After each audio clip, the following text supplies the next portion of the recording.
അമ്മേ പരിശുദ്ധമേ, അമ്മേ പരിശുദ്ധമേ, ദൈവമാതാവേ, കൃപാസനത്തിലൂടെ ഞങ്ങൾക്കും ഞങ്ങളുടെ ദേശത്തിനും അമ്മ മധ്യസ്ഥം തേടി തന്ന എല്ലാ അനുഗ്രഹങ്ങൾക്കും കൃപകൾക്കും ഞങ്ങളിപ്പോൾ ഹൃദയം നിറഞ്ഞ നന്ദി പറയുന്നു. അമ്മേ പരിശുദ്ധമേ, അമ്മേ പരിശുദ്ധമേ, ദൈവമാതാവേ, 2004 ഡിസംബർ 7-ാം തീയതി ഉച്ചകഴിഞ്ഞ് 2:30 കൃപാസനത്തിൽ സംഭവിച്ച അമ്മയുടെ പ്രത്യക്ഷപ്പെടലിനെ കുറിച്ച് തിരുസഭയ്ക്ക് സമർപ്പിച്ചിരിക്കുന്ന പഠനരേഖകളുടെ മേൽ സഭാത്മകമായ പഠനം ആരംഭിക്കുവാൻ ഞങ്ങൾ പ്രാർത്ഥിക്കുന്നു.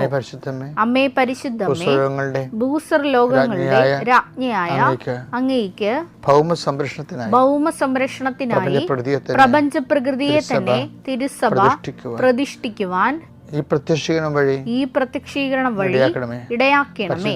പരിശുദ്ധമേ, ജപമാല മാതാവേ, സകല കൃപാസനം പ്രാർത്ഥനകളോടും ചേർത്ത് ഞങ്ങളിപ്പോൾ പ്രാർത്ഥിക്കുന്ന ഈ കുടുംബത്തിന്റെ പ്രത്യേക നിയോഗം പറമക്കളെ,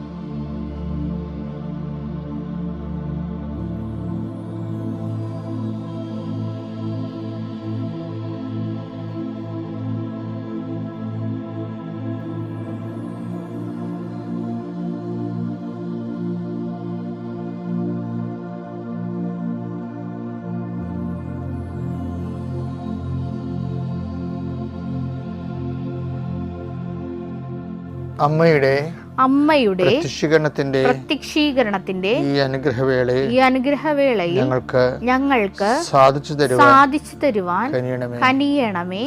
ആമേൻ. വിശ്വാസ പ്രമാണം. സർവശക്തനായ പിതാവും ആകാശത്തിന്റെയും ഭൂമിയുടെയും സൃഷ്ടാവുമായ ദൈവത്തിൽ ഞാൻ വിശ്വസിക്കുന്നു. അവിടുത്തെ ഏകപുത്രനും ഞങ്ങളുടെ കർത്താവുമായ ഈശോമിശിഹായിലും ഞാൻ വിശ്വസിക്കുന്നു.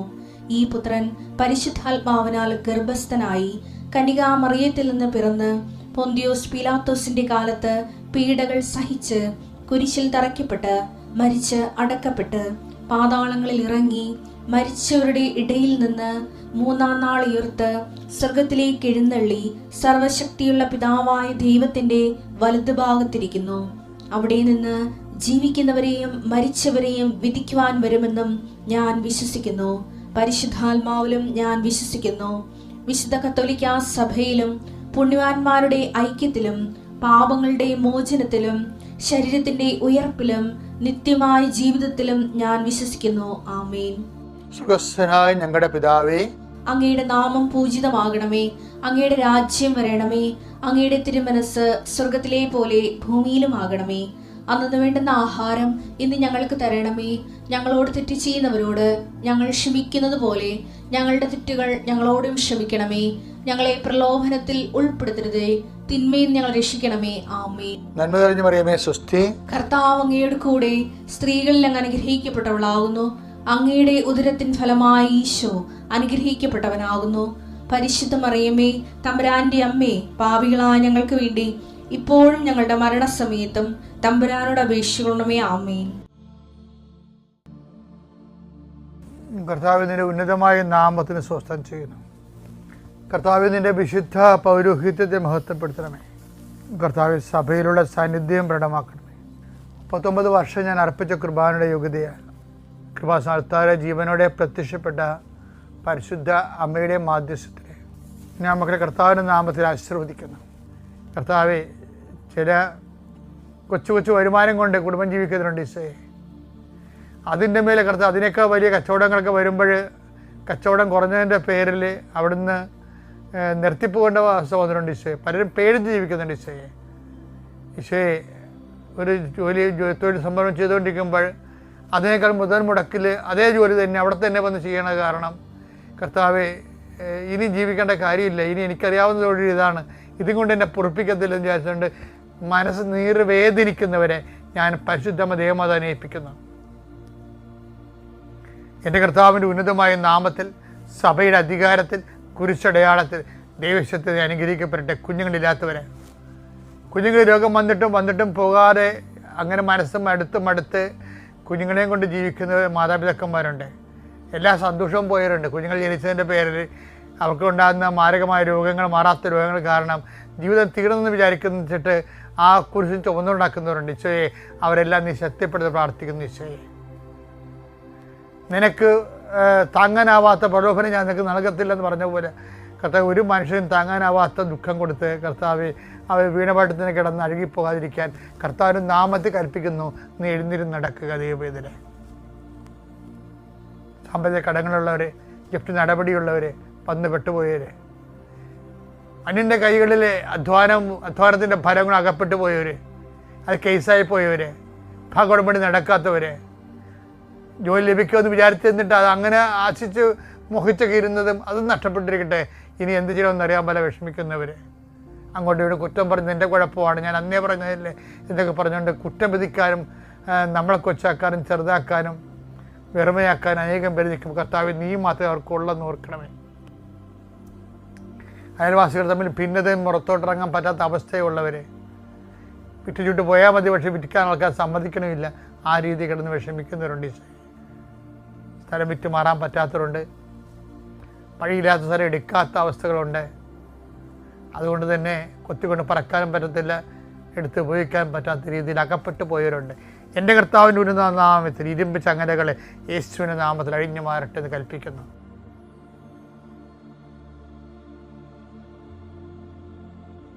ഈ സ്റ്റാറ്റസിനെ ടോർപ്പഡോ ചെയ്യാൻ പറ്റിക്കഴിഞ്ഞാൽ നമുക്ക് ഈ അനുഗ്രഹത്തിൻ്റെ അണക്കെട്ടുകളാണ് തുറക്കാൻ പോണത്.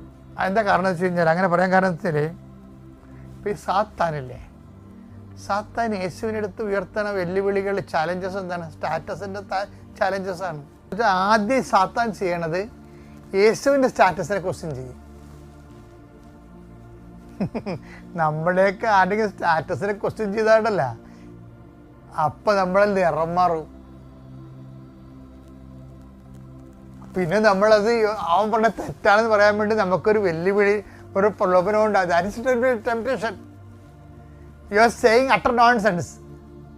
നിങ്ങൾ എന്നെ വെല്ലുവിളിക്കൊന്നും വേണ്ട, ഞാനത് തന്നെയാണെന്ന് പറയും. അത് പറയിപ്പിക്കാൻ വേണ്ടി തന്നെയാണ് യേശുവിൻ്റെ സ്റ്റാറ്റസിന് ഇവൻ ഇതാണ്, നീ ദൈവപുത്രനാണ്. സ്റ്റാറ്റസ് അല്ലേ? നീ ദൈവപുത്രനാണെങ്കിൽ എന്നിട്ട് ഒരു അസൈൻമെൻറ്റ് കൊടുക്കും. അപ്പം നമുക്ക് ഒരു പ്രലോഭനം തോന്നും.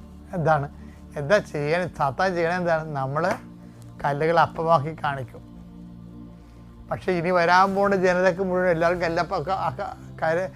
കല്ലപ്പമാക്കാൻ പറ്റുമോ? ഇപ്പോൾ വിശപ്പ് എന്നുള്ളൊരു വിഷയത്തെ ജീസസ് വളരെ തന്ത്രപരമായിട്ട് വിശപ്പുമായിട്ട്, മാനവരാശിയുടെ മുഴുവൻ വിശപ്പുമായിട്ട് യേശു വിശപ്പെന്ന് പറയുന്ന വലിയ പ്രത്യാഘാതം ഉണ്ടാക്കുന്ന വിഷയവുമായിട്ട് ഈശോ കണ്ടുമുട്ടുന്ന സമയമാണത്. പല ആൾക്കാരും വിശപ്പിൻ്റെ പേരിലാണ് ദൈവത്തെ തള്ളി പറയണത്, അല്ലേ? വിശപ്പിൻ്റെ പേര്, നിരീശ്വരവാദത്തിൻ്റെ ഒരു ഭാഗം വരണത് വിശപ്പ് ഇവിടെ ഉണ്ടെന്ന് പറയുമ്പോഴാണ്.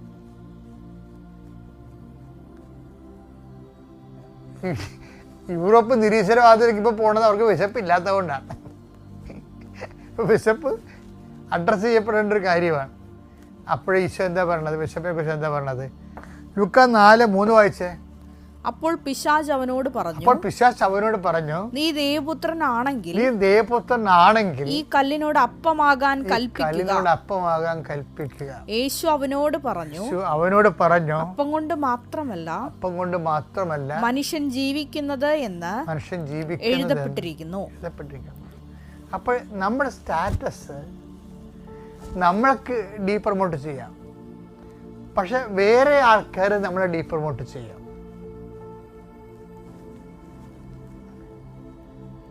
ഇപ്പം ഇനി ദൈവപുത്രനല്ല എന്നാണല്ല പിശാച് പറയണത്. അതുപോലെ നിങ്ങൾ ചെയ്യണത് ശരിയല്ല, നിങ്ങൾ തട്ടിപ്പാണെന്ന് പറയുന്ന ആൾക്കാരില്ലേ?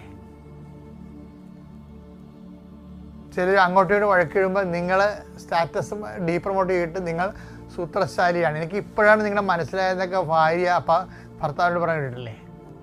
അപ്പോൾ ഭർത്താവ് ചോദിക്കും, നിനക്ക് എന്നാ കുന്തം മനസ്സിലായെന്നാ പറയണത് എന്ന് തിരിച്ചു ചോദിക്കും. ഒരു കാര്യം, ഇപ്പം സ്റ്റാറ്റസ് ഒരു പ്രോബ്ലമാണ്. മാതാവ് ഈ വിഷയത്തിൽ പറയുമേ, ശക്തനായവൻ, ലൂക്കാ 1:49, ശക്തനായവൻ എനിക്ക് വലിയ കാര്യങ്ങൾ ചെയ്തിരിക്കുന്നു, എനിക്ക് വലിയ കാര്യങ്ങൾ ചെയ്തിരിക്കുന്നു, അവിടുത്തെ നാമം പരിശുദ്ധമാണ്. അവിടുത്തെ നാമം പരിശുദ്ധമാണ്. അവിടെന്താണ് വലിയ കാര്യം? എന്താണ്? ലൂക്കാ 1:48,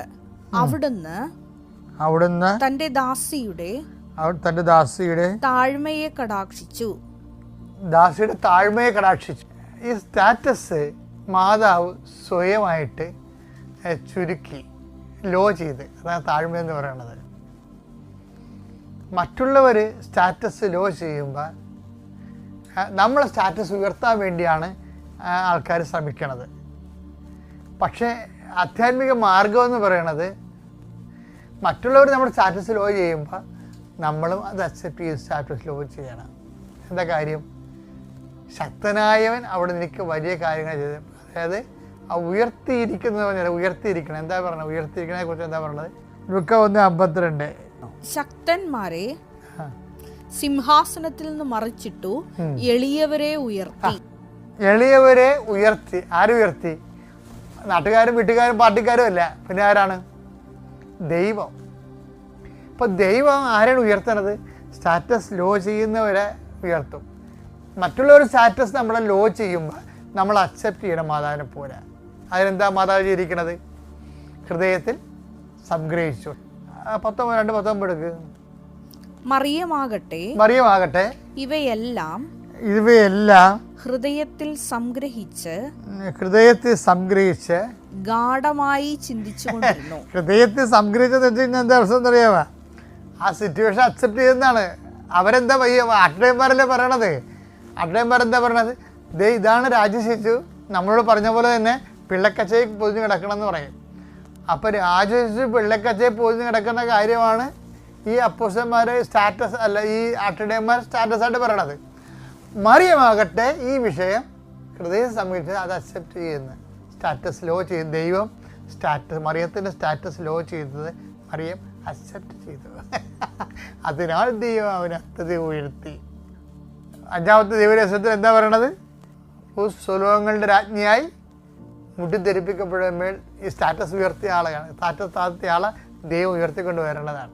സ്വർഗത്തിൻ്റെ സ്റ്റാറ്റസിന് വേണ്ടിയാണ് ഭൂമിയിൽ നമ്മൾ ദൈവവചനത്തിൽ അധിഷ്ഠാനപ്പെടുത്തിക്കൊണ്ട് നമ്മൾ സ്റ്റാറ്റസ് ലോ ചെയ്യണത്. അത് നമ്മൾക്ക് ലോ ചെയ്യാൻ പറ്റും. അടിച്ചേൽപ്പിക്കപ്പെട്ട ലോയുണ്ട്, മറ്റുള്ളവർ ആട്രിബ്യൂട്ട് ചെയ്തിട്ടുള്ള സ്റ്റാറ്റസ് ലോ ചെയ്യുന്ന അവസ്ഥ ഉണ്ട്. ഇതെല്ലാം ആധ്യാത്മികതയുടെ വഴിയാത്രയിലുള്ള മൈൽ സ്റ്റോണുകളാണ്. എൻ്റെ പേര് ജിജി ബാബു. ഞാൻ ആദ്യമായിട്ട് ഉടമ്പടി എടുത്തത് 2023 മാർച്ചിലാണ്. അതിനുശേഷം ഇത് 4ാമത്തെ സാക്ഷ്യമാണ്, 4ാമത്തെ പുതുക്കലും. കഴിഞ്ഞ പ്രാവശ്യം ഞാനിവിടെ വന്നപ്പോൾ എനിക്ക് ക്യാൻസർ ആകേണ്ടിയിരുന്ന ഒരു മുഴ, അത് ക്യാൻസറിൻ്റെ തൊട്ട് മുമ്പിലുള്ള സ്റ്റേജിലായിരുന്നു. അത് തക്ക സമയത്ത് എടുത്ത് അത് സാക്ഷ്യത്തിൽ പറഞ്ഞതാണ്. അതിനുശേഷം അന്ന് തന്നെ എൻ്റെ ഭർത്താവ് ഇവിടെ വരികയും ഉടമ്പടി എടുക്കുകയും ചെയ്തിരുന്നു. സാക്ഷ്യങ്ങൾ കേൾപ്പിച്ച് ഞാൻ എൻ്റെ ചേട്ടായിയെ വിശ്വാസത്തിലേക്ക് കൊണ്ടുവന്നു. അല്ലെങ്കിലും വിശ്വാസമായിരുന്നു, പക്ഷേ സാക്ഷ്യങ്ങൾ ഞങ്ങളുടെ തുടർച്ചയായ ജീവിതത്തിൽ അനുദിനവും കേട്ട് അങ്ങനെ എൻ്റെ ഹസ്ബൻഡും ഉടമ്പടി എടുത്തു. ഞങ്ങൾ മൊത്തം ഇപ്പം എൻ്റെ ഒരു മകനൊഴികെ 3 മക്കളിൽ ബാക്കിയും ഞങ്ങൾ 2 പേരും ഉടമ്പടി എടുത്തതാണ്. 2 മക്കൾ വിദേശത്താണ്, അതും അവരുടെ സാക്ഷ്യം ഇവിടെ പറഞ്ഞു തന്നെ പോയതാണ്. ഞാൻ ആ സാക്ഷ്യത്തിന് ശേഷം അന്ന് ഞാനിവിടെ വന്നപ്പോൾ ഞാൻ പറഞ്ഞിരുന്നു 4ാമത്തെ ഒരു സാക്ഷ്യമായി ഞാൻ വീണ്ടും വരും. അന്നത് ഞാൻ ഓർത്തത്, ഇവിടെ ഞാൻ അമ്മയുടെ ഉടമ്പടി നിയോഗത്തിൽ ഞാൻ എഴുതി കൊടുത്തിരുന്നു ഒരു 70 സെൻറ്റ് സ്ഥലവും ഒരു വീടും വിൽപ്പനയ്ക്ക് വേണ്ടിയിട്ട്. അന്ന് ആ സാഹചര്യത്തിൽ അങ്ങനെ അത് വിൽക്കാൻ വേണ്ടി ആഗ്രഹിച്ചു. പക്ഷേ പിന്നീട് അങ്ങോട്ട് എൻ്റെ ചേട്ടായും ഉടമ്പടി എടുത്ത് ഇവിടുന്ന് തിരിച്ചു പോയ ശേഷം പിന്നീട് അങ്ങോട്ട് പരീക്ഷണങ്ങളിലൊരു കാലഘട്ടമായിരുന്നു. എനിക്ക് പിന്നെയും അത് ഉൾക്കൊള്ളാനാകും.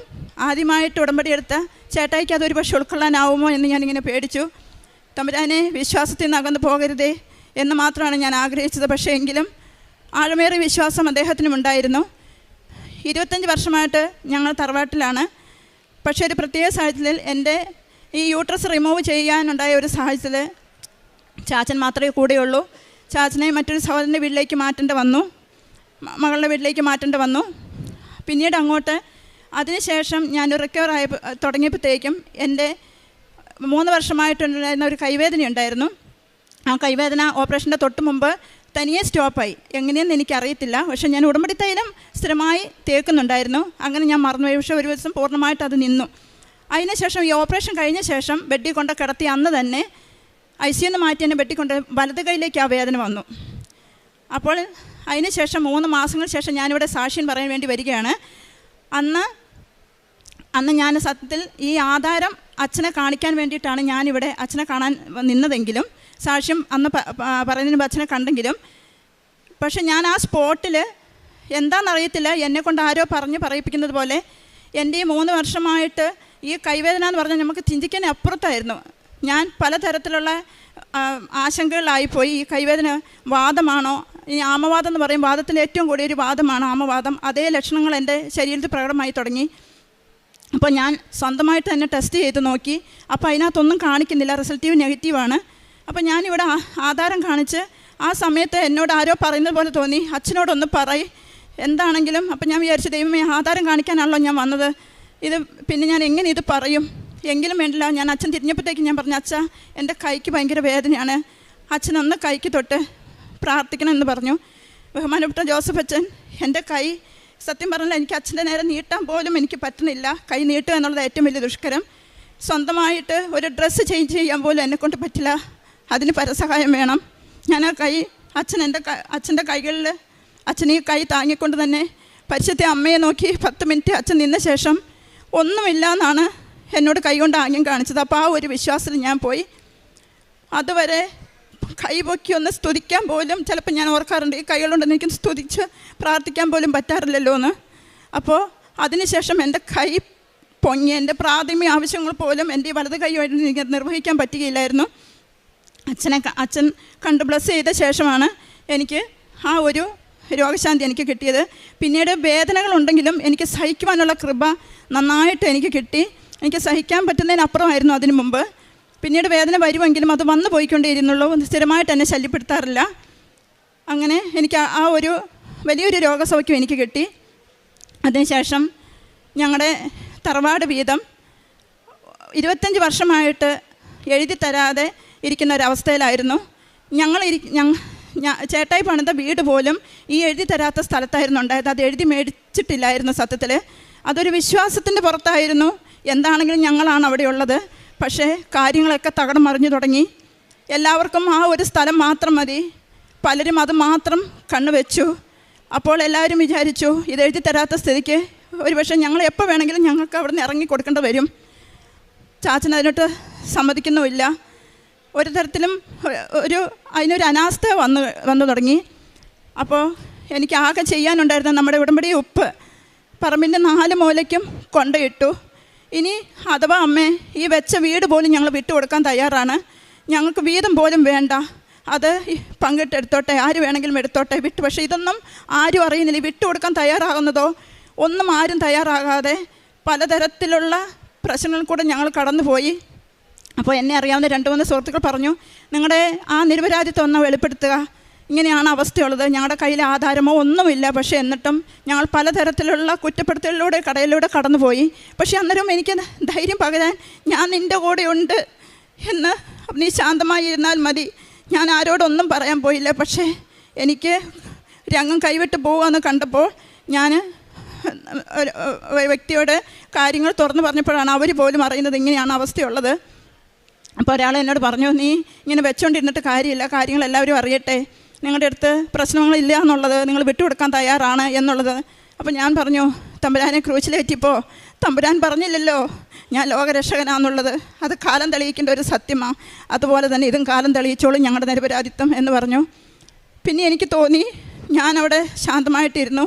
അമ്മ തന്നെ രംഗത്തിറങ്ങി, പരിസ്ഥിതി അമ്മ തന്നെ രംഗത്തിറങ്ങിക്കൊണ്ട് ഈ പ്രശ്നമായ സ്ഥലം, കാരണം അവിടെയാണ് ഞങ്ങൾ വെച്ച വീടിരിക്കുന്നത്, യാതൊരു പ്രൂഫുമില്ല, എന്തും ചെയ്യാം, ഒരു പ്രശ്നം, ഞങ്ങൾക്കൊരു തെളിവുകളുമില്ല ഞങ്ങളുടെ കയ്യിൽ.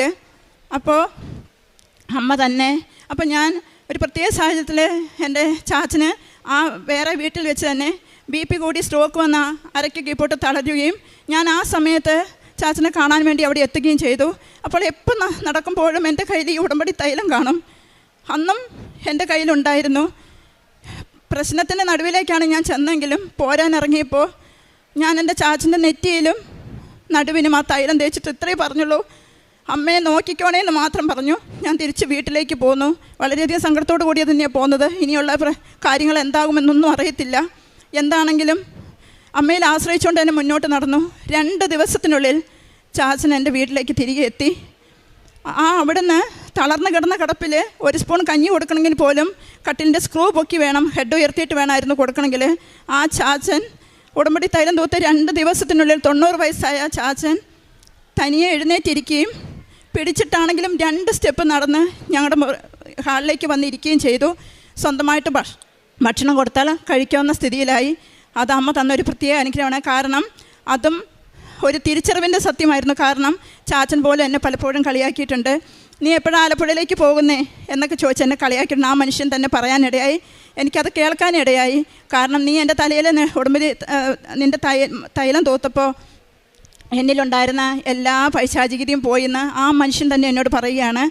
നീ എന്ത് പറഞ്ഞാലും മാതാവ് കേൾക്കും, മാതാവ് എന്ത് പറഞ്ഞാലും നീയും കേൾക്കും. ആ ഒരു വാക്ക് ചാച്ചൻ തന്നെ പറഞ്ഞപ്പോൾ ഞാൻ അനുഭവിച്ച ആ സന്തോഷം നിങ്ങൾക്ക് ഊഹിക്കാൻ കഴിയും. ആ അംഗീകാരം എനിക്കത് മാത്രം മതിയായിരുന്നു. പിന്നീട് അങ്ങോട്ട് പലരും സ്വന്തമാക്കണമെന്ന് വിചാരിച്ച ആ ആധാരം ഞങ്ങളുടെ കൈകളിലേക്ക് തന്നെ ചാച്ചൻ തിരികെ എത്തിക്കുക. സത്യത്തിൽ ഞാനത് ആഗ്രഹിച്ചിട്ടില്ലായിരുന്നു. ആ സ്ഥലം വിട്ടുകൊടുക്കാൻ ഞങ്ങൾ എന്നേ തയ്യാറായിരുന്നു. പക്ഷെ അതാരും അറിഞ്ഞില്ല. തെറ്റിദ്ധാരണയുടെ പുറത്തുകൂടെ മാത്രം കടന്നുപോയ ആ സമയങ്ങളിൽ പരിശുദ്ധ അമ്മ എൻ്റെ ഒപ്പം നിൽക്കുന്നത് എനിക്കറിയാമായിരുന്നു. ഞങ്ങൾക്ക് വേറെ ആരും ഇല്ലായിരുന്നു, ആരും തുണയ്ക്കാനില്ലായിരുന്നു. സത്യാവസ്ഥ ആർക്കും അന്വേഷിക്കണ്ടായിരുന്നു. എന്താണ് സംഭവിക്കുന്നതെന്ന് ആർക്കും അറിയണ്ടായിരുന്നു. കുറ്റപ്പെടുത്താനും ഭാഷിപ്പിക്കാനും പരിഹാസങ്ങളും എന്നെ മാതാവ് എന്ന് വരെ വിളിച്ച് കളിയാക്കി. അപ്പോൾ അവർക്കറിയാം ഉടമ്പടി തൈലം തൂത്ത് ഞാൻ അവിടെ ചെന്നിട്ട് എന്തോ ചെയ്തിട്ട് പോന്നു. അതിനുശേഷമാണ് ചാച്ചന് ഈ മാറ്റം വന്നതെന്ന് അവർക്കും മനസ്സിലായി.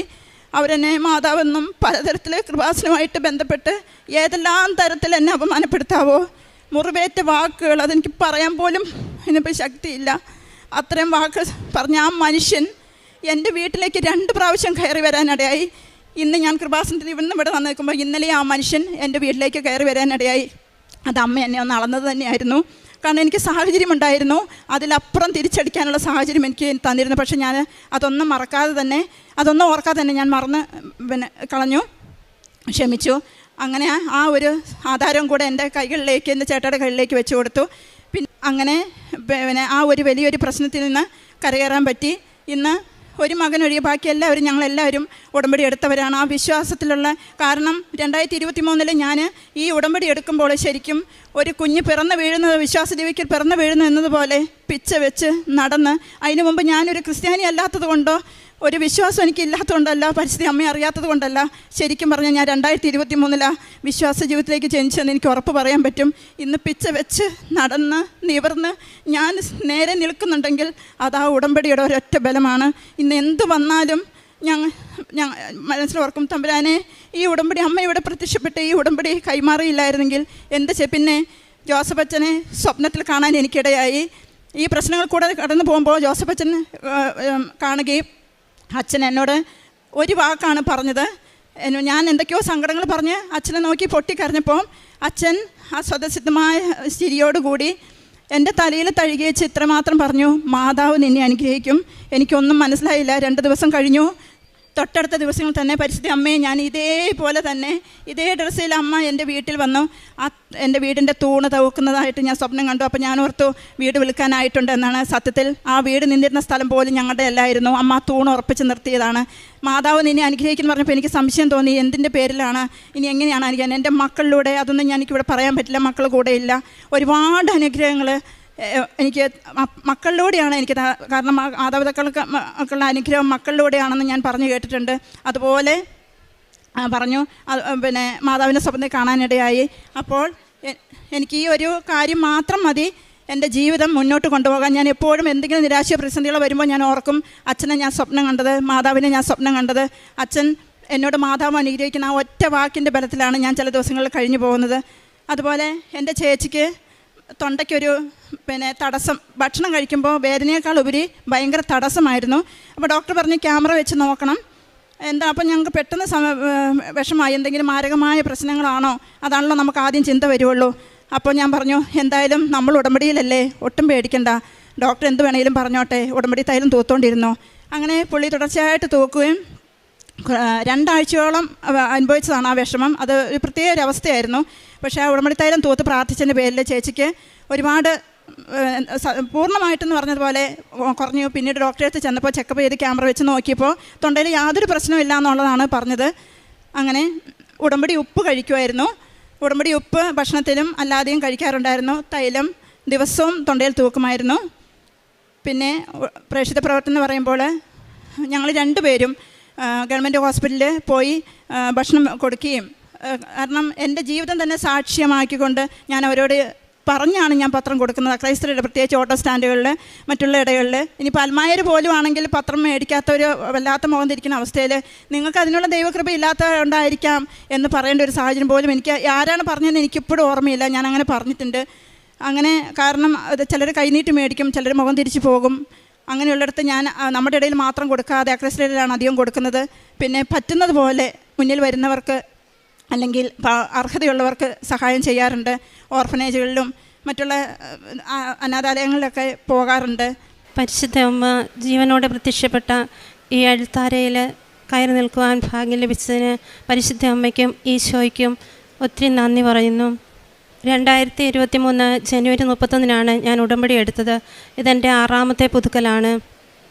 പിന്നെ എനിക്ക് 10 വർഷത്തോളം ഒരു വീട്ടിലേക്കുള്ളൊരു വഴി ഭയങ്കര തടസ്സമായി കിടക്കുകയായിരുന്നു. അത് കയറി ഇറങ്ങാനോ ഒരു വണ്ടി കയറുവാനോ ഒന്നും പറ്റില്ലായിരുന്നു. അതിവിടെ വന്ന് ഞാൻ ഉടമ്പടി എടുത്ത് ആദ്യത്തെ ഉടമ്പടിയിൽ തന്നെ എനിക്ക് ആ റോഡ് കോൺക്രീറ്റ് ചെയ്ത് കിട്ടി. പരിശുദ്ധ അമ്മ അതിനെന്നെ അനുഗ്രഹിച്ചു. രണ്ടാമതായി എൻ്റെ വീട് ഒന്ന് പുതുക്കി പണിയാൻ വേണ്ടി 5 വർഷത്തോളം ഞങ്ങൾ ആഗ്രഹിച്ചു. ഇവിടെ വന്ന് ഉടമ്പടിയിൽ 2ാമത്തെ പുതുക്കലോടുകൂടി തന്നെ ആ പരിശുദ്ധ അമ്മ ആ വീട് നല്ല മനോഹരമായി പണിത് തരികയും ചെയ്തു. ഇത്രയും പറഞ്ഞുകൊണ്ട് എൻ്റെ സാക്ഷി ഞാനിവിടെ നിർത്തുന്നു. ഇത്രയും അനുഗ്രഹങ്ങൾ തന്ന പരിശുദ്ധ അമ്മയ്ക്ക്, തിരുക്കുമാരന് ഈശോയുടെ തിരുഹൃദയത്തിനും അമ്മ മാതാവിനും 1000 നന്ദി. എൻ്റെ പേര് വിനീത റോബർട്ട്, സ്ഥലം തൃശ്ശൂർ. ഞാൻ ആദ്യമായിട്ട് ഉടമ്പടി എടുക്കാൻ വന്നത് 2022 നവംബർ 7-ാം തീയതിയാണ്. അതിനു മുൻപ് എനിക്ക് കൃപാസനം മാതാവിൽ ഒരു വിശ്വാസം ഉണ്ടായിരുന്നില്ല. ഞാൻ നന്നായി പ്രാർത്ഥിക്കുകയും വിശുദ്ധ കുർബാനയിലൊക്കെ സംബന്ധിക്കുന്ന ആളായിരുന്നു. അപ്പോൾ എൻ്റെ ഒരു വിചാരം, നമ്മൾ പള്ളിയിൽ പോയി പ്രാർത്ഥിക്കണം, മാതാവിനോട് പ്രാർത്ഥിച്ചാൽ പോരെ, കൃപാസനത്തിൽ വന്ന് പ്രാർത്ഥിക്കേണ്ട ആവശ്യമില്ലല്ലോ എന്നൊക്കെയായിരുന്നു എൻ്റെ ചിന്ത. ആ സമയങ്ങളിൽ കിട്ടുന്ന കൃപാസനം പത്രം ഞാൻ നോക്കാറൊന്നും ഉണ്ടായിരുന്നില്ല. അങ്ങനെ ഇരിക്കെ 2022 ഞങ്ങൾക്ക് സാമ്പത്തികമായി ഭയങ്കര തകർച്ച വരികയും കടബാധ്യതയാൽ ഞങ്ങൾക്ക് ജീവിക്കാൻ പറ്റാത്തൊരു സാഹചര്യം വരികയും ആത്മഹത്യക്ക് ഞങ്ങളുടെ കുടുംബം ഒരുങ്ങി നിൽക്കുന്ന സാഹചര്യത്തിലേക്ക് വരികയും ചെയ്തു. അപ്പോൾ കൃപാസനത്തിലേക്ക് ഒന്ന് പോവാം എന്ന് കരുതി ഞാനും എൻ്റെ ജീവിത പങ്കാളിയും കൂടി ഇങ്ങോട്ട് വന്ന് ഞങ്ങളിവിടെ പ്രാർത്ഥിക്കുമ്പോൾ ജോസഫ് അച്ഛൻ പറയുന്നുണ്ടായിരുന്നു, എങ്ങനെയെങ്കിലും സാധിക്കുന്ന കാര്യങ്ങൾ നിങ്ങൾ ഉടമ്പടി നിയോഗത്തിൽ വെക്കരുത്, മാതാവിനൊരു ടാസ്ക് കൊടുക്കണം എന്നൊക്കെ പറയുന്നുണ്ടായിരുന്നു. അപ്പോൾ ഞാനും കരുതി ഈ മാതാവിന് എന്തെങ്കിലും ശക്തിയുണ്ടോ എന്ന് എനിക്കും പരീക്ഷിച്ചറിയണം. അങ്ങനെ ആ സാമ്പത്തിക തകർച്ച, കടബാധ്യത നിൽക്കുന്ന സാഹചര്യത്തിൽ പുതിയൊരു ഭവനത്തെപ്പറ്റി ചിന്തിക്കുക പോലും ഞങ്ങൾക്ക് പറ്റുന്ന ഒരു സാഹചര്യമല്ലായിരുന്നു. അപ്പോൾ ഞാൻ മാതാവിന് ഒരു പണി കൊടുക്കാമെന്ന് കരുതി ആദ്യത്തെ നിയോഗം എനിക്കൊരു പുതിയ ഭവനം വേണം എന്ന് ഞാൻ വെച്ചു. അപ്പോൾ ഞങ്ങൾക്ക് ആധാരം ഞങ്ങളുടെ കയ്യിലില്ല. 12 വർഷമായിട്ട് കുറിക്കമ്പനിയിലായിരുന്നു. ആ സമയത്ത് 5.5 ലക്ഷം രൂപ അടച്ചാലാണ് ആധാരം തിരിച്ചു കിട്ടുള്ളൂ. പുറത്ത് കടബാധ്യതയും ഞങ്ങൾക്ക് ഉണ്ടായിരുന്നു. എനിക്കും എൻ്റെ ജീവിത പങ്കാളിക്കും ജോലിയില്ലാതെ ഞങ്ങൾക്ക് ജീവിക്കാൻ പറ്റാത്ത സാഹചര്യത്തിലാണ് ഞാൻ ഇങ്ങനെ ഒരു നിയോഗം വെച്ചത്. ഉടമ്പടി എടുത്തു. എന്നും വിശുദ്ധ കുർബാനയിൽ പങ്കെടുക്കും, ബൈബിൾ വായിക്കും. ഞങ്ങൾ ഉടമ്പടി കാര്യങ്ങൾ പൂർണ്ണമായിട്ടും പാലിച്ചു പോന്നുകൊണ്ടിരുന്നു. അങ്ങനെ ഇരിക്കെ എനിക്ക് ഡെങ്കിപ്പനി വരികയും ഡെങ്കിപ്പനി വന്ന് അഡ്മിറ്റ് ആവുകയും ചെയ്തു. ഞങ്ങളുടെ കയ്യിൽ പൈസ ഉണ്ടായിരുന്നില്ല. ഞാൻ ഒരു ദിവസം ആശുപത്രിയിൽ അഡ്മിറ്റായ ദിവസം ഭയങ്കരമായിട്ട് പൈസ ചിലവ് വന്നു. കൃപാസന മാതാവിൻ്റെ പ്രത്യക്ഷീകരണ പ്രാർത്ഥന ചൊല്ലി കഴിഞ്ഞ് ഞാൻ നോക്കുമ്പോൾ എൻ്റെ അക്കൗണ്ടിൽ പൈസ വരാണ് ചെയ്യുന്നത്. എൻ്റെ കൂട്ടുകാരി പൈസ ഇട്ട് എൻ്റെ ചികിത്സയ്ക്കുള്ള എല്ലാ കാര്യങ്ങളും മാതാവ് ഒരുക്കി തന്നു. അങ്ങനെ അഡ്മിറ്റായി ഞങ്ങൾ ഡിസ്ചാർജ് ചെയ്ത് പോന്നു. 2 ദിവസം കഴിഞ്ഞപ്പോൾ പെട്ടെന്ന് എൻ്റെ ഇടതുവശത്തെ തലഭാഗത്ത് തലവേദന വരികയും എൻ്റെ ഈ ഒരു വശം ഒരു ഭാഗത്തേക്ക് കോടി പോവുകയും ചെയ്തു. അങ്ങനെ പെട്ടെന്ന് ഡെങ്കിപ്പനിക്ക് ചികിത്സിച്ച ആശുപത്രിയിൽ നിന്നും എന്നെ ജൂബിലി മിഷൻ ആശുപത്രിയിലേക്ക് മാറ്റുകയും അവരവിടെ നിന്ന് MRI സ്കാനിങ്ങിന് എമർജൻസി ആയിട്ട് ചെയ്യുകയും ചെയ്തു. അപ്പോഴാണ് എനിക്ക് ഓർമ്മ വന്നത്, 5 വർഷമായിട്ട് ഞാൻ എൻ്റെ ഒരു ബന്ധുവിനോട് ക്ഷമിക്കാതെ മിണ്ടാതെ നടക്കുന്നുണ്ടായിരുന്നു. ഉടമ്പടി എടുത്തിട്ട് പോലും എനിക്കത് സാധിച്ചിട്ടുണ്ടായിരുന്നില്ല. അപ്പോൾ ന്യൂറോ വിഭാഗത്തിലേക്കാണ് എന്നെ റെഫർ ചെയ്തത്. അപ്പോൾ ഞാൻ മാതാവിനോട് പ്രാർത്ഥിച്ചു, ഈ വ്യക്തിക്ക് ന്യൂറോ വിഭാഗത്തിലാണ് ജോലി ജൂബിലി മിഷൻ ആശുപത്രിയിലെ. ഈ വ്യക്തിയോട് ഞാൻ പരിപൂർണമായി ക്ഷമിക്കാമെന്നും ആ വ്യക്തിയോട് സംസാരിക്കാമെന്നും ഞാൻ മനസ്സിൽ തീരുമാനമെടുത്തു. മാതാവിന് ഞാൻ വാക്ക് നൽകി, എൻ്റെ MRI സ്കാനിങ്ങിൽ ഒരു കുഴപ്പമില്ലെങ്കിൽ ഈ വ്യക്തിയോട് ഞാൻ സംസാരിച്ചിട്ട് ഞാൻ വീട്ടിലേക്ക് പോകൂ എന്ന് മാതാവിന് ഉറപ്പ് കൊടുത്തു. അതിൻ്റെ ഫലമായി എൻ്റെ MRI സ്കാനിങ്ങിൽ ഒരു കുഴപ്പവുമില്ലാതെ പരിപൂർണമായി ഞാൻ സുഖം പ്രാപിച്ചു. ആ വ്യക്തി തന്നെ നേരിട്ട് ആശുപത്രിയിൽ നിന്ന് ഡിസ്ചാർജ് ആവുന്നതിന് മുൻപ് എൻ്റെ അടുത്ത് വന്ന് സംസാരിക്കുകയും ഞങ്ങൾ പരസ്പരം സംസാരിക്കുകയും ചെയ്തു. പിന്നെ 2024 ഓഗസ്റ്റ് 25 12 വർഷമായിട്ട് കുറിക്കമ്പനിയിൽ ഇരുന്ന ആധാരത്തിന് 2 കേസുകളായിട്ട് ജപ്തി കടലാസ് വന്നു. ആദ്യത്തെ ഇത് 1.25 ലക്ഷം സെപ്റ്റംബർ 8 അടച്ചില്ലെങ്കിൽ ജപ്തി നേരിടുമെന്ന് പറഞ്ഞിട്ടാണ് നോട്ടീസ് വന്നത്. അപ്പം ഞാൻ മാതാവിനോട് പറഞ്ഞു, സെപ്റ്റംബർ 8 മാതാവിൻ്റെ ജനന തിരുനാളാണ്. കൃപാസന മാതാവിന് ഡേറ്റ് ഇട്ട് പ്രാർത്ഥിക്കാനായിട്ട് ഇവിടെ വരുമ്പോൾ ജോസഫച്ചൻ പറയാറുണ്ടായിരുന്നു. ഞാൻ പറഞ്ഞു, 8 മാതാവേ എനിക്ക് ഗിഫ്റ്റായിട്ട് എൻ്റെ ആധാരത്തിൻ്റെ ജപ്തി നടപടികളിൽ നിന്ന് എന്നെ രക്ഷിക്കണേ എന്ന് പറഞ്ഞ് ഞങ്ങൾ ജപ്തി കടലാസും കൊണ്ട് ഞാനും എൻ്റെ ജീവിത പങ്കാളിയും ഇവിടെ വന്ന് പ്രാർത്ഥിച്ചു. ജോസഫച്ചനെ കാണാനായിട്ടുള്ള അനുഗ്രഹം കിട്ടി. അച്ഛൻ തലയിൽ കൈവച്ച് പ്രാർത്ഥിച്ച് കാശുരൂപം ആ ഭൂമിയിൽ കുഴിച്ചിട്ട് പ്രാർത്ഥിക്കാൻ പറഞ്ഞു. പിറ്റേ ദിവസം ഞങ്ങൾ 3 മണിക്ക് ഞാനും എൻ്റെ മക്കളും കരുണകൊന്ത ചൊല്ലി വിശ്വാസ പ്രമാണം ചൊല്ലി ഞങ്ങളുടെ സ്ഥലത്ത് കുഴിച്ചിട്ട് പ്രാർത്ഥിച്ചു. അവിടെ നിന്ന് 15 മിനിറ്റ് കഴിഞ്ഞപ്പോൾ എൻ്റെ മകൻ്റെ സ്കൂളിൽ നിന്നും ഒരു മാഷ് ഞങ്ങളുടെ വീട്ടിലേക്ക് വിസിറ്റിന് വന്നു. ആ മാഷ് ചോദിച്ചു, വിശേഷങ്ങളൊക്കെ ചോദിച്ചറിഞ്ഞിട്ട് ചോദിച്ചു, ഇവിടെ എന്തെങ്കിലും പ്രശ്നമുണ്ടോ എന്ന് ചോദിച്ചു. അപ്പം ഞാൻ പറഞ്ഞു, ഞാൻ ഉടനെ തന്നെ ഈ ജപ്തി നോട്ടീസ് എടുത്തു കൊടുത്തു. അപ്പം സാറ് പറഞ്ഞു, എന്നും ഞങ്ങൾക്ക് ചെയ്യാൻ പറ്റില്ല, എങ്കിലും എന്തെങ്കിലും ചെയ്യാൻ പറ്റുമോ എന്ന് നോക്കട്ടെ എന്ന് പറഞ്ഞു. അങ്ങനെ സാറ് ഈ കുറിക്കമ്പനിയിൽ പോയി അന്വേഷിക്കുകയും സത്യാവസ്ഥ മനസ്സിലാക്കുകയും ചെയ്തതിൻ്റെ ഫലമായി സെപ്റ്റംബർ 7 വൈകിട്ട് 4 മണിക്ക് മുൻപ് കുറിക്കമ്പനിയിൽ ഈ പൈസയെല്ലാം സെറ്റിൽ ചെയ്ത് എനിക്ക് മെസ്സേജ് വന്നു. കുറിക്കമ്പനിയിൽ നിന്ന് പൈസയെല്ലാം അടച്ചു, നിങ്ങൾക്ക് ഇനി കുറച്ച് നാളത്തേക്ക് ബുദ്ധിമുട്ടുണ്ടാവില്ല എന്ന് പറഞ്ഞ്. എങ്കിലും ഞാൻ മാതാവിനോട് പറഞ്ഞു, മാതാവേ എനിക്ക് ഇനിയും ബാധ്യത 5 ലക്ഷത്തിൻ്റെ നിൽക്കണുണ്ട്, എനിക്ക് ഒരു ഭവനം പണിത് തരണം മാതാവേ എന്ന് ഞാൻ പറഞ്ഞു പ്രാർത്ഥിച്ചു കൊടുന്നു. അങ്ങനെ ഇരിക്കെ ഡിസംബർ 25 ഞങ്ങളുടെ പള്ളിയിൽ വിളിച്ചു പറഞ്ഞു, പുതിയതായി ഭവനം ആഗ്രഹിക്കുന്നവർ അപേക്ഷ വയ്ക്കാനായിട്ട്. അങ്ങനെ ഞാൻ അപ്പം 5-6 നിബന്ധനകളുണ്ട്. ആധാരത്തിന്മേൽ ബാധ്യത പാടില്ല. അപ്പം തന്നെ ഞാൻ മാതാവിനോട് ഈ വിളിച്ച് പറഞ്ഞ സമയം തന്നെ ഞാൻ മാതാവിനോട് പ്രാർത്ഥിച്ചു, എനിക്ക് 5 ലക്ഷത്തിൻ്റെ ബാധ്യത മാത്രമേ എൻ്റെ കയ്യിലുള്ളൂ, എനിക്ക് പുതിയൊരു ഭവനം മാതാവേ നീ ഒരുക്കി തരണമെന്ന് ഞാൻ പ്രാർത്ഥിച്ചു. അപ്പം ജനുവരി 10 അപേക്ഷ കൊടുക്കണം. അപ്പം ഞാൻ മാതാവേ എനിക്ക് 9 ഒരു വഴി തുറന്ന് തന്നാൽ ഞാൻ 10 അപേക്ഷ കൊടുക്കാം. അങ്ങനെ ഇരിക്കെ 9 എൻ്റെ മേമ വിളിച്ചിട്ട് ചോദിച്ചു, നീ അപേക്ഷ കൊടുക്കുന്നുണ്ടോ എന്ന് ചോദിച്ചു. അപ്പം ഞാൻ പറഞ്ഞു, ഇല്ല, 5 ലക്ഷം രൂപ എവിടെ നിന്ന് കിട്ടാനാ, ഞാൻ കൊടുക്കുന്നില്ല എന്ന് പറഞ്ഞു. മേമ പറഞ്ഞു, എങ്ങനെയെങ്കിലും മോൾ അപേക്ഷ കൊടുത്തോ, എന്തെങ്കിലും വഴി കണ്ടെത്താമെന്ന് പറഞ്ഞു. അങ്ങനെ ഇങ്ങനെ പറഞ്ഞാൽ ശരിയാവില്ലല്ലോ, നമുക്ക് അതിനുള്ള വഴി കാണണ്ടേ. അത് വിചാരിച്ച് ഞാനും കുറിക്കമ്പനിയിൽ പോയി അന്വേഷിച്ച് അവിടെ നിന്ന് അതൊക്കെ എഴുതി വന്നപ്പോൾ കൃത്യം 5 ലക്ഷത്തിലേക്ക് അവർ സെറ്റിൽമെൻറ്റ് ചെയ്തു. ഈ കടലാസ് അങ്ങനെ തന്നെ മേമയുടെ കയ്യിൽ കൊടുത്തു. മേമ പറഞ്ഞു, എൻ്റെ കയ്യിൽ അതിനുള്ള പൈസയൊന്നും ഇല്ല, മേമയുടെ ആധാരം കയ്യിലിരിക്കുന്നുണ്ട്, ആ ആധാരം നിനക്ക് തരാം, എങ്ങനെയാണെന്ന് വെച്ചാൽ നമുക്കത് ചെയ്യാമെന്ന് പറഞ്ഞു. 15 ദിവസം കൊണ്ട് മേമയുടെ ആധാരം വെച്ച് പൈസ തന്ന് എൻ്റെ ആധാരം ജനുവരി 24 കുറിക്കമ്പനിയിൽ നിന്ന് ലഭിക്കുകയും അപേക്ഷ വെച്ച് എനിക്ക് പുതിയ ഭവനത്തിന് പള്ളിയിൽ നിന്ന് അനുവദിക്കുകയും ചെയ്തു. അങ്ങനെ ഏപ്രിൽ 10 ഞങ്ങൾ വീട് മാറി. എനിക്ക് വീട് പണിത് സെപ്റ്റംബർ 8 എൻ്റെ പുതിയ ഭവനത്തിൻ്റെ വെഞ്ചിരിപ്പായിരുന്നു. കഴിഞ്ഞ കൊല്ലം സെപ്റ്റംബർ 8 മാതാവിനെ ജപ്തിക്ക് ഞാൻ ഡേറ്റ് ഇട്ട് പ്രാർത്ഥിച്ചപ്പോൾ അതിൻ്റെ ഫലമായി ഈ 8 മുൻപ് എനിക്ക് പുതിയ ഭവനത്തിൻ്റെ വെഞ്ചിരിപ്പായി പുതിയ വീട്ടിൽ നിന്നാണ് ഞാനും എൻ്റെ കുടുംബവും ഇങ്ങോട്ട് വന്നിരിക്കുന്നത്. നിരവധി അനുഗ്രഹങ്ങൾ അമ്മ മാതാവിൻ്റെയും ഉടമ്പടി ജീവിതത്തിലൂടെയും എനിക്കും എൻ്റെ കുടുംബത്തിനും ലഭിച്ചിട്ടുണ്ട്. എൻ്റെ മകൻ നന്നായി പഠിക്കുമെങ്കിലും ഈ ഉടമ്പടി ജീവിതത്തിൽ നമ്മൾ ഈസിയായിട്ട് കാര്യങ്ങൾ നടക്കുമെന്ന് കരുതിയാൽ നടക്കില്ല.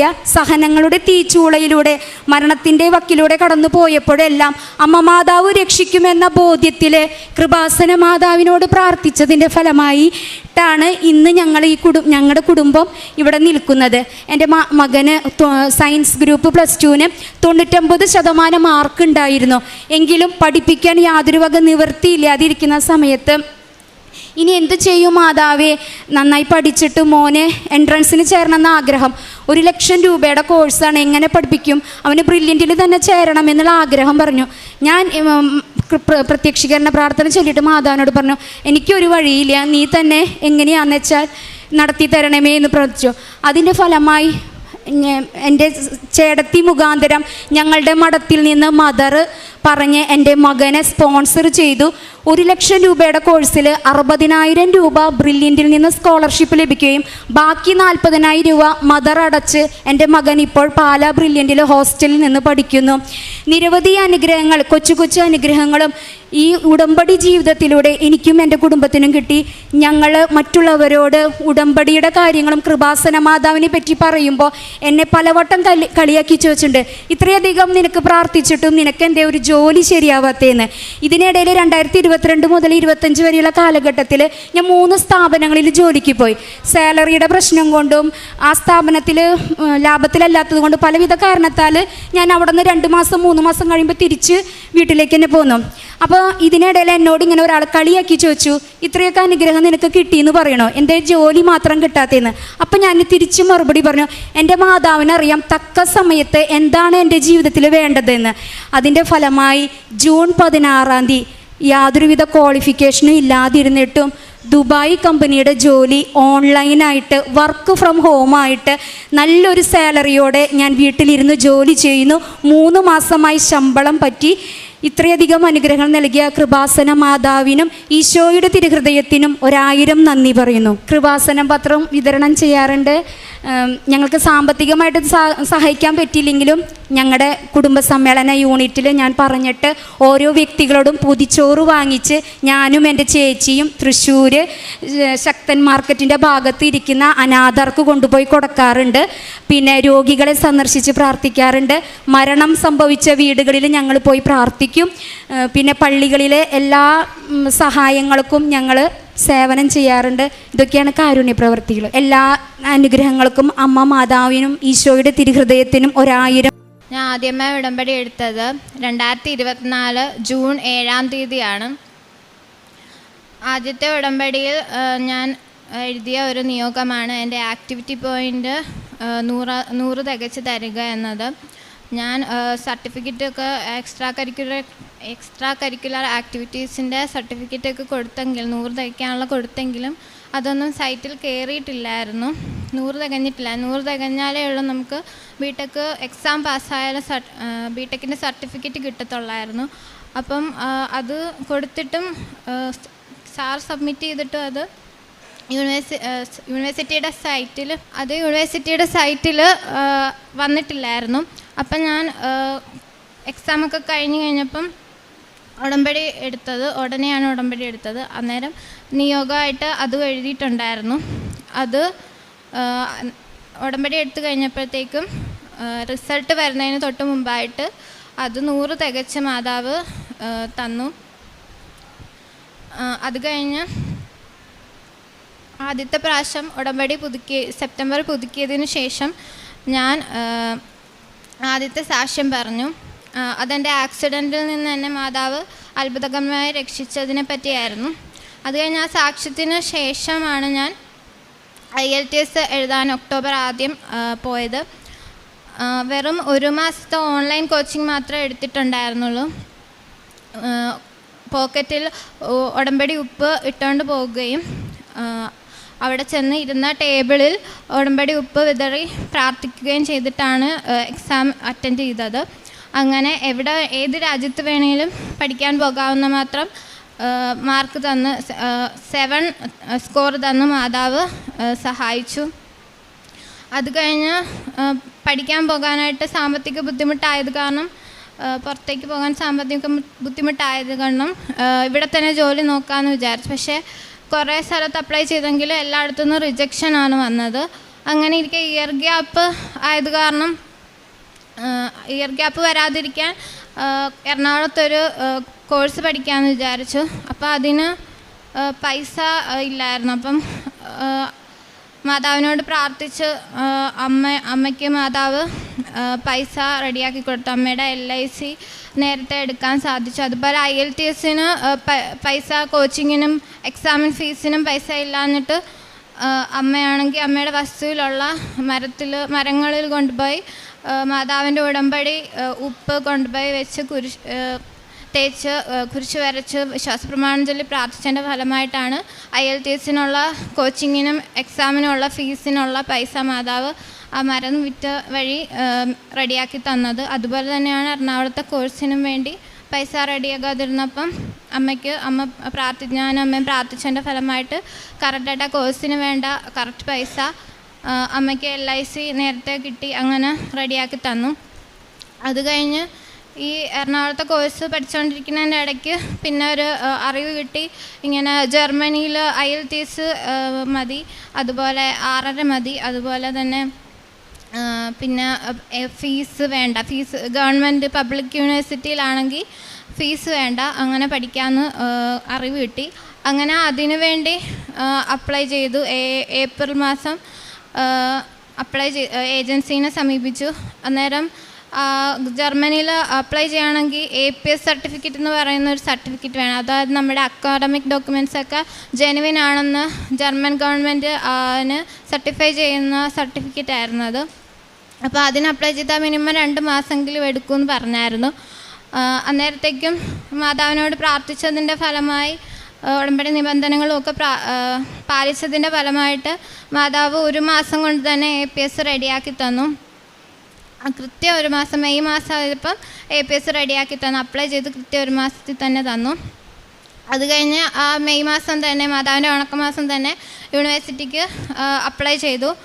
അത് കഴിഞ്ഞ് പിന്നെ യൂണിവേഴ്സിറ്റിയിൽ നിന്നൊന്നും ഒരു വിവരം ഉണ്ടായിരുന്നില്ല. ഇതിന് വേണ്ടി അപ്ലൈ ചെയ്ത് എൻ്റെ കൂടെ പഠിച്ചവരൊക്കെ പറഞ്ഞു, നീ പബ്ലിക് യൂണിവേഴ്സിറ്റി നോക്കണ്ടായിരുന്നു, നിനക്ക് 76% മാർക്കുള്ളൂ BTEC-ന്. അവർക്കൊക്കെ 80 കൂടുതൽ ശതമാനം മാർക്കുണ്ടായിട്ട് പോലും പബ്ലിക് യൂണിവേഴ്സിറ്റിയിലൊക്കെ അവർ വിചാരിച്ച കോഴ്സൊന്നും കിട്ടിയില്ല. പബ്ലിക് യൂണിവേഴ്സിറ്റി കിട്ടാതെ ഇരിക്കുകയൊക്കെ ചെയ്തു. അപ്പോൾ എന്നോട് പറഞ്ഞു പ്രൈവറ്റ് നോക്കിയാൽ മതി. പക്ഷേ എനിക്ക് പ്രൈവറ്റിൽ പോകാനുള്ള പൈസ ഇല്ലായിരുന്നു. അപ്പോൾ പബ്ലിക് യൂണിവേഴ്സിറ്റി കിട്ടിയാൽ മാത്രമേ എനിക്ക് പോകാൻ പറ്റുള്ളായിരുന്നു. അന്നേരം ഞാൻ പ്രാർത്ഥിച്ചതിൻ്റെ ഫലമായി കുറേ നാൾ പ്രാർത്ഥിച്ചിട്ടും ഒന്നും ഉത്തരവില്ലായിരുന്നു. കോഴ്സും കഴിഞ്ഞ്, എറണാകുളത്തെ കോഴ്സും കഴിഞ്ഞ് വന്നിട്ട് അതിൽ നിന്നും ജോലിയൊന്നും കിട്ടുന്നില്ലായിരുന്നു. അത് കഴിഞ്ഞപ്പം ജൂലൈ മാസം ഞാൻ ഭയങ്കരമായിട്ട് പ്രതീക്ഷ പോയി. ജൂലൈയിലെ ആദ്യത്തെ ഉടമ്പടി ധ്യാനത്തിൽ ഉപവാസം എടുത്ത് കരഞ്ഞ് പ്രാർത്ഥിച്ചതിൻ്റെ ഫലമായിട്ട് ആരാധനാ മധ്യേ മാതാവ് കരയുന്നതായിട്ട് കണ്ടു. അത് കഴിഞ്ഞ് അതിൻ്റെ പിറ്റേ ആഴ്ച തന്നെ ഞാൻ വെക്കാത്ത യൂണിവേഴ്സിറ്റിയിൽ നിന്ന്, അതേ ഏജൻസി നമ്മൾ പറയാതെ തന്നെ കുറേ യൂണിവേഴ്സിറ്റി വെക്കും. അപ്പോൾ ആദ്യക്കൂട്ടിലൊരു യൂണിവേഴ്സിറ്റിയിൽ നിന്ന്, പബ്ലിക് യൂണിവേഴ്സിറ്റിയിൽ നിന്ന് തന്നെ എനിക്ക് ഞാൻ ഉദ്ദേശിച്ചതും ഞാൻ എറണാകുളത്ത് പഠിച്ചതും ആയ കോഴ്സിൻ്റെയും കൂടി മിക്സായിട്ടുള്ള കോഴ്സിന് എനിക്ക് പബ്ലിക് യൂണിവേഴ്സിറ്റിയിൽ നിന്ന് തന്നെ എനിക്ക് അഡ്മിഷൻ ഓഫർ ലെറ്റർ വന്നു. എന്നിട്ട് പിന്നെ അതിൻ്റെ പിറ്റേ ആഴ്ച തന്നെ ബ്ലോക്ക്ഡ് അക്കൗണ്ടിന് വേണ്ട പൈസ അയക്കാൻ റെഡിയാക്കാനായിട്ട് അമ്മയും ഡാഡിയും കൂടി സഹകരിച്ചു. അങ്ങനെ ജൂലൈ 24-ന് വിസ അപ്ലൈ ചെയ്തു. പക്ഷേ വെയിറ്റിംഗ് ലിസ്റ്റ് കുറേ നീണ്ടതായിരുന്നു. 1 മാസമായിട്ടും വെയിറ്റിംഗ് ലിസ്റ്റ് മാറുന്നില്ലായിരുന്നു. അങ്ങനെ പിന്നെ ഞാൻ മാതാവിനോട് പ്രാർത്ഥിച്ചു, ഈ ഒക്ടോബർ ഇൻടേക്കിൽ തന്നെ പോകണമെങ്കിൽ എനിക്ക് ഓഗസ്റ്റ് 31-ന് മുമ്പ് വെയിറ്റിംഗ് ലിസ്റ്റെങ്കിലും മാറ്റി തരണമെന്ന് പ്രാർത്ഥിച്ചു. പക്ഷെ ഓഗസ്റ്റ് 31 ഒന്നും മാറിയില്ല. പക്ഷെ അന്ന് രാത്രി ഓഗസ്റ്റ് 31-ന് രാത്രി ഞാൻ സ്വപ്നം കണ്ടു. ഞാൻ എൻ്റെ പള്ളിയിൽ അൾത്താരയിലേക്ക് കുർബാന സ്വീകരിക്കാവുന്ന പോലെ പോയപ്പം അവിടെ ചെന്നപ്പോൾ കുർബാന തരുന്ന അച്ഛന് പകരം കൃപാസന മാതാവായിരുന്നു നിന്നത്. മാതാവ് സന്തോഷത്തോടെ എന്നോട് എന്തോ പറഞ്ഞു, പക്ഷെ എനിക്കതൊന്നും കേട്ടില്ല, എനിക്കതൊന്നും കേൾക്കാൻ പറ്റുന്നില്ലായിരുന്നു. അത് കഴിഞ്ഞ് ആ ആഴ്ച തിരുവോണത്തിൻ്റെ അന്ന് എനിക്കെന്തോ മെയിൽ വന്നു, പക്ഷേ വിസാനെ സംബന്ധിച്ച്. പക്ഷെ അതെനിക്ക് തുറന്നു നോക്കാൻ പറ്റത്തില്ല, അത് ഏജൻസിക്ക് തുറന്നു നോക്കാൻ പറ്റുള്ളായിരുന്നു. അത് കഴിഞ്ഞ് അന്ന് ഏജൻസി അവധിയാകാൻ അന്ന് തുറന്നു നോക്കാൻ പറ്റിയില്ല. എന്നിട്ട് തിങ്കളാഴ്ച മാതാവിൻ്റെ ബർത്ത്ഡേ ആയിരുന്നു. മാതാവിൻ്റെ ബർത്ത്ഡേയുടെ അന്ന് അത് ഏജൻസി തുറന്നു നോക്കിയപ്പോൾ അത് വെയിറ്റിംഗ് ലിസ്റ്റ് മാറിയെന്നായിരുന്നു. എന്നിട്ട് പിന്നെ അത് അന്നാണ് എന്നിട്ട് സബ്മിറ്റ് ആയത് വിസയുടെ ആപ്ലിക്കേഷൻ.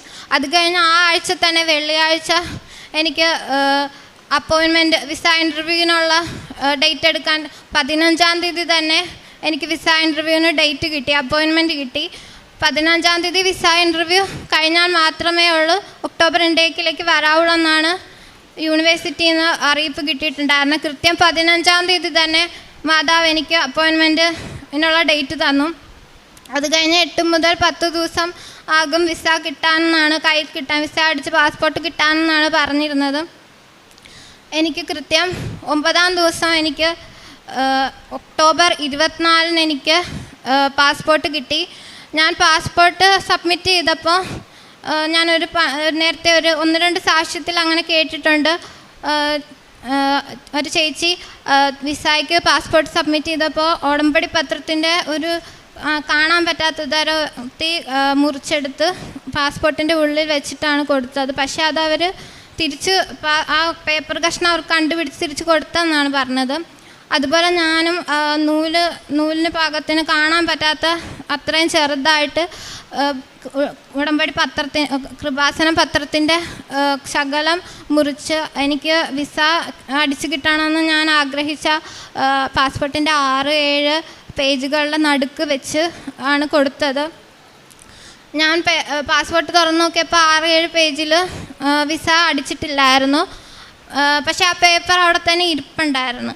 അത് കഴിഞ്ഞ് പിറ്റേ പേജ് 8-9 പേജിലാണ് വിസ അടിച്ച് തന്നിരുന്നത്. അതുപോലെ തന്നെ ഞാൻ പ്രാർത്ഥിച്ചുകൊണ്ടിരുന്നപ്പം ഒരു പ്രാവശ്യം ആകാശത്ത് 4 എന്ന അക്ഷരം മേഘത്തിൽ കാണിച്ചിരുന്നു. ആ 4-ലാണ് ജൂലൈ 24-നാണ് വിസയ്ക്ക് അപ്ലൈ ചെയ്തത്. അതിലും 4 ഉണ്ട്. അതുപോലെ എനിക്ക് വിസ കൈ കിട്ടിയത് സെപ്റ്റംബർ 24-നാണ്.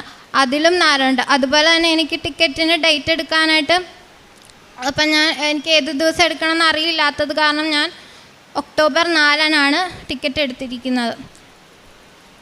പ്രേക്ഷിത പ്രവർത്തനമായിട്ട് എല്ലാ മാസവും ഞാൻ കൃപാസനം പത്രം മേടിച്ച് വിതരണം ചെയ്യാറുണ്ട്. ആത്മീയ വളർച്ച എന്ന് പറയുന്നത് കുടുംബ പ്രാർത്ഥന കൂടാതെ തന്നെ എല്ലാ ദിവസവും രാവിലെയും കൊന്തചൊല്ലി പ്രാർത്ഥിക്കാനുള്ള അനുഗ്രഹം മാതാവ് എനിക്ക് തന്നു. അങ്ങനെ ചെല്ലുന്ന ദിവസങ്ങളിൽ എനിക്ക് പ്രത്യേകമായ മാതാവിൻ്റെ സംരക്ഷണവും ധൈര്യവും അനുഭവപ്പെടാറുണ്ട്.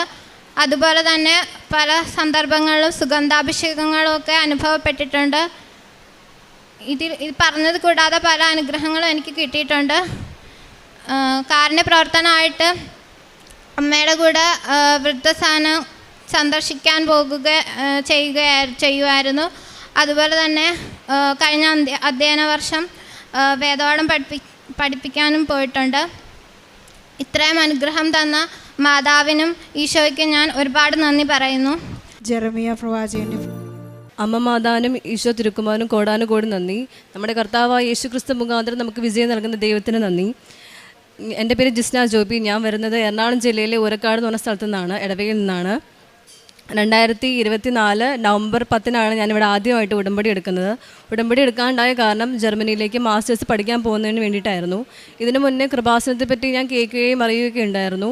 കൂടുതലായി ഇവിടെ വന്നു കഴിഞ്ഞാൽ നമ്മുടെ എല്ലാ കാര്യങ്ങളും നടക്കുമെന്നുള്ള ആ ഒരു ചെറിയ കാര്യം മാത്രമേ എനിക്ക് അറിയുന്നുള്ളൂ. കൂടുതൽ ആത്മീയമായിട്ടുള്ള കാര്യങ്ങളൊന്നും എനിക്ക് ഇതിനെപ്പറ്റി അറിയില്ലായിരുന്നു. അഖണ്ഡ 2024 ഒക്ടോബർ മാസത്തിലെ അഖണ്ഡ ജപമാല റാലിയിൽ അർത്തുങ്കൽ പള്ളിയിലേക്ക് ഞാൻ വരികയും അമ്മ മാതാവിനോട് എൻ്റെ മാസ്റ്റേഴ്സിൻ്റെ റിജക്ഷൻ്റെ കാര്യങ്ങളൊക്കെ പറയുകയും ചെയ്തു.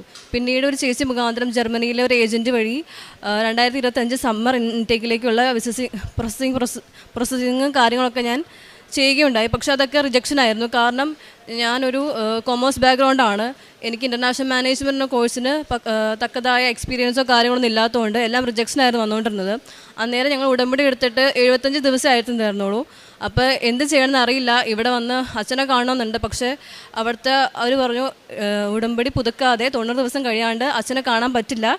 അപ്പോൾ ഞങ്ങളവിടെ കരഞ്ഞു പറഞ്ഞുകൊണ്ട് അവർ ഞങ്ങൾക്ക് എഴുതി തന്നു, അച്ഛനെ കാണാനുള്ള ബ്ലെസ്സിങ്ങിന് വേണ്ടിയിട്ട് എഴുതി തന്നു. പക്ഷേ ഞാനിവിടെ അച്ഛനെ ചെന്ന് കണ്ടു. അച്ഛനോട് ആ പേപ്പർ കാണിച്ചപ്പോൾ ഞാൻ വിചാരിച്ചു എൻ്റെ അച്ഛൻ ചീത്ത പറയും, കാരണം ഉടമ്പടി പുതുക്കിയിട്ടില്ല, എന്ത് ചെയ്യണമെന്ന് അറിയില്ല. അപ്പം ഞാൻ അച്ഛനോട് കരഞ്ഞ് പ്രാർത്ഥിച്ചു. പക്ഷേ അച്ഛനെ എന്നോടൊന്നും പറഞ്ഞില്ല, ചീത്ത പറയുകയൊന്നും ചെയ്തില്ല. ആ ആഴ്ചത്തെ ധ്യാനത്തിൽ അച്ഛൻ പറഞ്ഞു, നിങ്ങളോട് ബ്ലെസ്സിങ്ങിൽ അച്ഛൻ ഒന്നും പറഞ്ഞില്ലെങ്കിൽ നിങ്ങൾ പേടിക്കേണ്ട, നിങ്ങളുടെ വിഷയം മാതാവ് ഏറ്റെടുത്തിട്ടുണ്ട്, നിങ്ങൾ പേടിക്കൊന്നും വേണ്ടെന്ന് പറഞ്ഞു. പിന്നീട് അടുത്ത ഇൻടേക്കിൽ ഒക്ടോബർ ഇൻടേക്കിലേക്കുള്ള പ്രോസസ്സിങ് ആരംഭിച്ചു. പിന്നെ റിജക്ഷൻ ആയിരുന്നു വന്നുകൊണ്ടിരുന്നത്. പിന്നെയും ഇൻ്റർനാഷണൽ മാനേജ്മെൻറ്റിൻ്റെ ഒരു 3 കോഴ്സ് വെക്കുകയും പിന്നെ ആ ചേച്ചി പറഞ്ഞു നമുക്ക് 50-50 ചാൻസിൽ താൻ കൊമേഴ്സ് ബാക്ക്ഗ്രൗണ്ട് അല്ല സയൻസ് ബാക്ക്ഗ്രൗണ്ടിൽ ഒരു കോഴ്സ് വെക്കാൻ പറഞ്ഞു.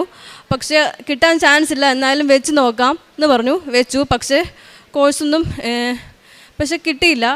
ഞാൻ അതിന് മുന്നേ തന്നെ ഒരു പേപ്പറിൽ എനിക്ക് ഇനി 4 യൂണിവേഴ്സിറ്റിയും കൂടെ ഉള്ളൂ. അതിനകത്ത് 3 കൊമേഴ്സ് ബാക്ക്ഗ്രൗണ്ടിലെയും 1 സയൻസ് ബാക്ക്ഗ്രൗണ്ടിലെ കോഴ്സുമായിരുന്നു. അപ്പോൾ ഈ സയൻസ് ബാക്ക്ഗ്രൗണ്ടിലെ കോഴ്സിന് എനിക്ക് റിജക്ഷൻ വന്നു.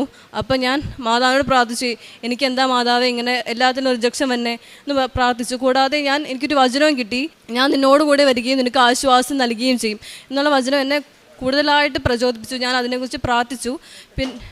പിന്നെ എനിക്ക് കിട്ടിയ വേറൊരു വചനം എന്താണെന്ന് പറഞ്ഞാൽ, അവർ നിന്നെ തോൽപ്പിക്കാൻ ഒരുങ്ങുമ്പോൾ ഞാൻ വന്ന് നിന്നെ സഹായിക്കും. അപ്പോൾ എനിക്ക് റിജക്ഷൻ വന്ന യൂണിവേഴ്സിറ്റി തന്നെ എന്നെ തിരിച്ചു വിളിച്ചു.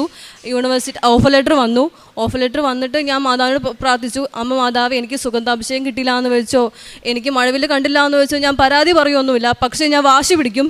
എനിക്ക് അമ്മ പ്രതീക്ഷയായ ദിവസം ഒരു 7-ാം തീയതി ഒരു ശനിയാഴ്ച ഒരു ചൊവ്വാഴ്ച എനിക്ക് അമ്മ മാതാവിൻ്റെ ദിവസം തന്നെ എനിക്ക് വിസ വരണം, എനിക്ക് ജർമ്മനിയിലേക്ക് പോകണമെന്ന് ഞാൻ പ്രാർത്ഥിച്ചു. അങ്ങനെ ജൂലൈ 7-ാം മാസം എനിക്ക് ഓഫർ ലെറ്റർ വരികയും പിന്നീടുള്ള കാര്യങ്ങൾ ഞാൻ പ്രതീക്ഷിക്കാത്ത രീതിയിൽ തന്നെ പെട്ടെന്ന് ഓരോ കാര്യങ്ങൾ നടക്കുകയും ചെയ്യും. ബാങ്കിൽ പോവുകയും വെഞ്ചരിച്ച ഉപ്പ് ഞാൻ ബാങ്കിലിട്ട് വിശ്വാസപ്രമാണം ചൊല്ലി ബാങ്കിൽ പ്രാർത്ഥിക്കുകയും ചെയ്തു.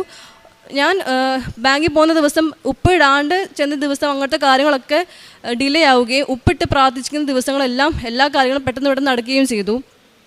പിന്നീട് VFSൻ്റെ ഡേറ്റിനായിരുന്നു. എന്നോട് ആ ഏജൻറ്റ് പറഞ്ഞു VFSൻ്റെ ഡേറ്റ് കിട്ടാൻ പാടാണ്, അല്ലെങ്കിൽ നമ്മൾ 5000-25,000 രൂപയൊക്കെ കൊടുത്ത് VFSൻ്റെ ഡേറ്റ് എടുക്കേണ്ടി വരും എന്നൊക്കെ പറഞ്ഞു. പക്ഷേ മാതാവേ എനിക്ക് തരണേ, ഇത്രയും മാതാവ് എത്തിച്ച് മാതാവ് എന്തായാലും എനിക്ക് തരുമെന്നുള്ള വിശ്വാസം ഉണ്ടായിരുന്നു. അപ്പോൾ ഞാൻ ഒരു ദിവസം എന്നും ഞാൻ മുട്ടുമേൽ നിന്നാണ് പ്രാർത്ഥിക്കാറ്, എൻ്റെ സങ്കടങ്ങൾ മാത്രമേ ഞാൻ പറയുള്ളൂ. പക്ഷേ ഒരു ദിവസം VFSന് ഇങ്ങനെ ഡിലേ വന്നപ്പോൾ ഞാൻ ഈശോയോട് ഇങ്ങനെ ഇരുന്ന് പ്രാർത്ഥിച്ചു. ഒന്നും വേണ്ട, 3-ാമത്തെ ദിവസം എൻ്റെ ഈശോ ലോകത്തിന് അത്ഭുതമായ പോലെ 3-ാമത്തെ ദിവസമെങ്കിലും എനിക്ക് VFSനുള്ള ഡേറ്റ് കിട്ടണമെന്ന് ഞാൻ പ്രാർത്ഥിച്ചു. അങ്ങനെ പ്രാർത്ഥിച്ച അന്ന് തന്നെ എനിക്ക് പൈസയൊന്നും കൊടുക്കാണ്ട് VFSനുള്ള ഡേറ്റ് കിട്ടി. 19-ാം തീയതി ആയിരുന്നു എൻ്റെ VFS. അപ്പോൾ ഞാൻ അമ്മ മാതാവിനോട് പറഞ്ഞു, വിസ കിട്ടിയാലും ഇല്ലെങ്കിലും ഞാൻ ഇവിടെ വന്നിട്ട് ഞാൻ പൊട്ടിച്ച് വായിക്കുകയുള്ളൂ, നോക്കുകയുള്ളൂ, റിജക്ഷൻ ആയാലും ഒന്നും കുഴപ്പമില്ല എന്ന് പറഞ്ഞു. അപ്പോൾ അടുത്ത ധ്യാനത്തിൽ അച്ഛൻ പറഞ്ഞു, ജർമ്മൻ വിസ വയ്ക്കുന്നവർ എൻ്റെ ഹിതമല്ല ദൈവത്തിൻ്റെ ഹിതം നിറവേറട്ടെ എന്ന് പ്രാർത്ഥിച്ചാൽ മതി എന്ന് പറഞ്ഞു. അങ്ങനെ ഞാൻ വിസ എനിക്ക് ശനിയാഴ്ച വന്നു. അതും 27-ാം തീയതി ശനിയാഴ്ചയാണ് എനിക്ക് വന്നത്. ഞാൻ ഒന്നും നോക്കിയില്ല, തുറന്നു നോക്കിയില്ല, നേരെ ഇങ്ങോട്ട് വന്നു. ഉച്ചയ്ക്കാണ് വന്നത്, എറണാകുളത്ത് നിന്നാണ് വരുന്നത്. ഞാൻ ഇവിടെ വന്നു, അവിടെ ഇരുന്നു, ബാക്കിൽ ആരും ഉണ്ടായില്ല. ഞാൻ എന്താ ചെയ്യണമെന്നറിയില്ല, ഞാൻ തുറന്നു നോക്കി, അതിനകത്ത് വിസ ഉണ്ടായിരുന്നു. അമ്മ മാതാവിന് കോടാനുകോടി നന്ദി. ഇന്നലെ ശനിയാഴ്ച വിസ വന്നു. ഇന്നലെ ടിക്കറ്റിനുള്ള ഡേറ്റ് എടുത്തു. ഒക്ടോബർ 3-ാം തീയതി വെള്ളിയാഴ്ച 11 മണിക്ക് ഞാൻ ജർമ്മനിലേക്ക് പോവുകയാണ്. ഇത്രയും നന്ദി അമ്മ മാതാവിനെ ഈശോയ്ക്ക് കോടാനുകോടി നന്ദി. കാരുണ്യപ്രവൃത്തി ഞാൻ ചെയ്തുകൊണ്ടിരുന്നത് എല്ലാ ശനിയാഴ്ചയും ഞങ്ങൾ ഒരു 10 കെട്ട് പൊതിച്ചോറ് കൊണ്ട് എല്ലാവർക്കും കൊടുക്കുമായിരുന്നു. പിന്നെ ആശുപത്രിയിൽ രോഗികളാർക്കും പൈസ കൊടുക്കുമായിരുന്നു. പ്രേക്ഷിത പ്രവർത്തനമായിട്ട് ഇവിടുന്ന് എല്ലാ മാസവും പത്രക്കെട്ട് മേടിക്കുകയും ആശുപത്രി കൊടുക്കുകയും രോഗികൾക്ക് പൈസ കൊടുക്കുകയും പിന്നീട് രാത്രിയെന്നോ പകലെന്നോ ഇല്ല, രാത്രി ആയാലും ഞങ്ങൾക്ക് അറിയില്ലാത്ത സ്ഥലങ്ങളിലാണ് ഞങ്ങൾ പത്രം കൊണ്ടേ കൊടുക്കുകയുള്ളൂ. അറിയില്ലാത്ത വീടുകളിൽ കൊണ്ട് കൊടുക്കും. ഞങ്ങളുടെ സ്ഥലത്തുള്ള ആർക്കും ഞാൻ പത്രം കൊണ്ടേ കൊടുക്കില്ല. എല്ലാ വീടുകളിലും രാത്രി ആയാലും സന്ധ്യ ആയാലും ഒന്നും ഞാൻ നോക്കില്ല, അവിടെ ചെന്ന് ഞാൻ പറയും. ചില വീടുകളിൽ ചെല്ലുമ്പോൾ അവർ മറ്റേ പെന്തക്കോസ്തി ആൾക്കാരൊക്കെ പറയും ഞങ്ങൾക്ക് മാതാവിന് വിശ്വാസമില്ല, ഞങ്ങൾക്ക് ഈശോയിൽ മാത്രമേ വിശ്വാസമുള്ളൂ എന്നൊക്കെ പറയും. അന്നേരം ഞാൻ തർക്കിക്കാനൊന്നും ഞാൻ പോകാറില്ല. ഞാൻ പറയും അമ്മ മാതാവ് ഇവരെ അനുഗ്രഹിക്കട്ടെ എന്ന് പറഞ്ഞിട്ട് ഞാൻ അവിടെ നിന്ന് ഇറങ്ങും. പിന്നെ ഓട്ടോ സ്റ്റാൻഡിലുള്ളവർക്ക് ഞാൻ വചനം പറഞ്ഞു കൊടുക്കും. മനുഷ്യരാൽ അസാധ്യമായത് ദൈവത്താൽ സാധ്യമാണെന്ന് തന്നെ ഞാൻ പറയും. പിന്നെ ഞാൻ കുട്ടികൾക്ക് ട്യൂഷൻ എടുക്കുന്നുണ്ടായിരുന്നു. കുട്ടികൾക്ക് ട്യൂഷൻ എടുക്കുമ്പോൾ തന്നെ ഞാൻ അവരോട് പ്രാർത്ഥിച്ചിട്ട് ഈ വചനം പറഞ്ഞു കൊടുക്കും. അവരത് ഏറ്റു പറയും. അത് ഏറ്റു പറഞ്ഞിട്ട് മാത്രമേ ഞങ്ങൾക്ക് ട്യൂഷൻ എടുത്ത് കൊടുക്കുകയുള്ളൂ. അവരോട് ഞാൻ പള്ളിയിൽ പോകാൻ പറയും, പ്രാർത്ഥിക്കാൻ പറയും, ഈശോയോട് നിങ്ങൾ സംസാരിക്കാൻ പറയും. എന്ന് പറഞ്ഞാൽ നമ്മുടെ പ്രാർത്ഥനയേക്കാൾ കൂടുതൽ കുഞ്ഞുങ്ങളുടെ പ്രാർത്ഥന ഈശോ കേൾക്കും. അപ്പം ഞാൻ അവിടെ പറഞ്ഞ് പ്രാർത്ഥിക്കും. ഇതൊക്കെയാണ് ഞാൻ ഇത്രയും നന്ന അമ്മ മാതാവിന് ഈശോയ്ക്കും കോടാനുകൂടുന്നത്. എൻ്റെ സ്വഭാവത്തിൽ വന്ന മാറ്റങ്ങൾ പറയുമ്പോൾ വചനത്തിൽ കൂടുതൽ വിശ്വസിക്കാൻ ഞാൻ പഠിച്ചു. കൂടുതൽ എന്തെങ്കിലും പ്രതിസന്ധി വന്നു കഴിഞ്ഞാൽ എനിക്ക് ദൈവത്തോട് പ്രാർത്ഥിക്കാൻ വചനങ്ങൾ കിട്ടി. 1 ദിനവൃത്താന്തം 4:10. ദൈവമേ അങ്ങനെ അനുഗ്രഹിച്ച് എൻ്റെ അതിരുകൾ വിസ്തൃതമാക്കണമേ, അങ്ങയുടെ കരം എന്നോട് കൂടെ ഇരിക്കുകയും സകല വിപത്തുകളിൽ നിന്ന് എന്നെ കാത്തുകൊള്ളുകയും ചെയ്യണമേ. അവൻ്റെ പ്രാർത്ഥന ദൈവം കേട്ടു. ഇങ്ങനെ തന്നെ ഞാൻ പറഞ്ഞ് പ്രാർത്ഥിക്കും. അവൻ്റെ പ്രാർത്ഥന ദൈവം കേട്ടു, എൻ്റെ പ്രാർത്ഥന ദൈവം കേട്ടു, എൻ്റെ കേട്ടിട്ടുണ്ട് ഞാൻ പറഞ്ഞ് പ്രാർത്ഥിക്കും. കൂടുതൽ എന്തെങ്കിലും പ്രതിസന്ധി വന്നാൽ എന്തെങ്കിലും വചനമുണ്ട്, വിശ്വസിച്ച് പ്രാർത്ഥിക്കാൻ എന്തെങ്കിലും വചനമുണ്ട്. ഞാൻ അരമണിക്കൂറിൽ കൂടുതൽ ഇരുന്ന് വചനം വായിക്കും. ഞാനത് പഠിക്കും, ഉള്ളിൽ നിന്ന് പഠിക്കും. ഓരോ വചനവും ഏത് പ്രതിസന്ധി വന്നാലും എൻ്റെ ദൈവം എൻ്റെ കൂടെയുണ്ട്. ഭയപ്പെടേണ്ട, ഞാൻ നിന്നോട് കൂടെയുണ്ട്. സംഭ്രമിക്കേണ്ട, ഞാൻ നിന്നെ സഹായിക്കും, ഞാൻ എൻ്റെ കൂടെ ഉണ്ടാവുന്നുള്ള വചനങ്ങൾ ഏറ്റു പറഞ്ഞ് ഓരോ പ്രതിസന്ധി വന്നാലും വിസയുടെ തടസ്സങ്ങളൊന്നുമില്ലാതെ എന്നെ ഇത്രയും അനുഗ്രഹിച്ച്